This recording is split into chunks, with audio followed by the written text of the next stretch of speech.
Porque el reino de los cielos es como un hombre que, partiendo lejos, llamó a sus siervos y les encomendó sus bienes.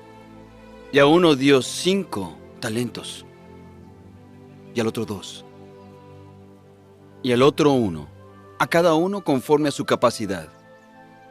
Y luego se fue lejos. Y el que había recibido 5 talentos fue y negoció con ellos, y ganó otros 5 talentos. Y el que había recibido 2 talentos, ganó también otros 2.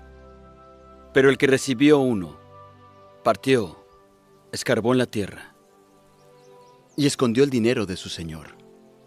Y después de un tiempo, volvió el señor de aquellos siervos e hizo cuentas con ellos. Y el que había recibido 5 talentos trajo otros 5, diciendo: Señor, me encomendaste 5 talentos. He aquí, he ganado 5 talentos más. Y su señor le dijo: Bien hecho, buen siervo y fiel. Has sido fiel sobre pocas cosas.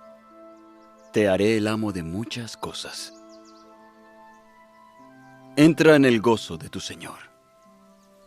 Y llegando también el que había recibido 2 talentos, dijo: Señor, 2 talentos me encomendaste, he ganado otros 2. Su señor le dijo: Bien hecho, buen siervo y fiel. Has sido fiel sobre pocas cosas. Te haré amo de muchas cosas. Entra en el gozo de tu señor. Y llegando también el que había recibido 1 talento, dijo: Señor, sabía que eres hombre duro, que ciegas donde no sembraste y recoges donde no esparciste. Y tuve miedo, y tomé tu talento y lo enterré. Aquí tienes lo que es tuyo. Y respondiendo su señor, le dijo: Siervo malo y negligente, sabías que ciego donde no sembré, y que recojo donde no esparcí. Por tanto, debías haber dado mi dinero a los banqueros, y hubiera recibido lo que es mío con intereses.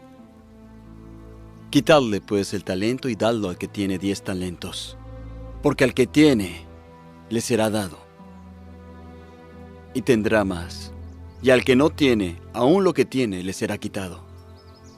Y al siervo inútil, echadle en las tinieblas de afuera. Allí será el llanto y el crujir de dientes.